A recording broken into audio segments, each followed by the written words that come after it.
Қазақстанда дәлірегі әлем елдерінде су тапшылығы байқала бастағаны рас. Ауыл шаруашылығы мен өнеркәсіп салаларында бұл өте өзекті тұсқа айналған. Тұрғындар үшін де үлкен проблема.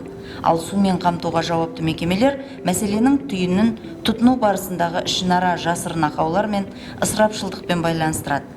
Су ресурстары маркетинг жауапкершілігі шектеулі серіктестігі осы мәселені израильдік компания өкілі Ханан Мырзамен кездесу барысында жіті талқылап қарастырды.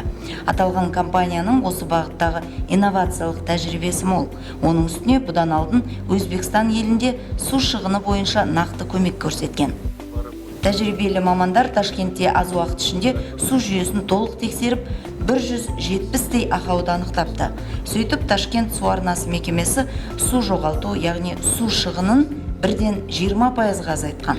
Бұл дегеніміз электр энергиясын, суды үнемдеуге мүмкіндік береді. Өте нәтижелі бағыт деп есептеймін.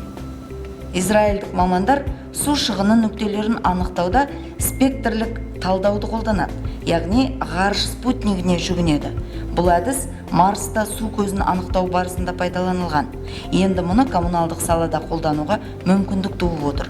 Алдағы уақытта Шымкентке израильдік мамандар арнайы келеді, сөйтіп алдын ала жұмыстарға кіріседі. Бұл технологияны ендіріп пайдалану сөзсіз қаржы құюды талап етеді. Бірақ нәтижесі жақсы болатынына Анарбек Оңғарұлы сенімді.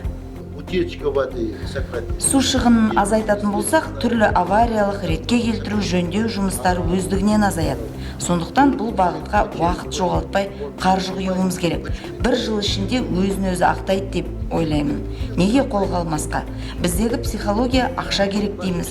Алдымен сол ақшаны проблеманы түбегейлі шешуге жұмсайтын болсақ, оның пайдасы мен су жүйесіндегі біраз күрделіліктерден өздігінен арыламыз.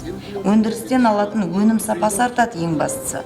Сумен қамту, оны тарату жүйесіндегі проблемалардың біразы шешіледі.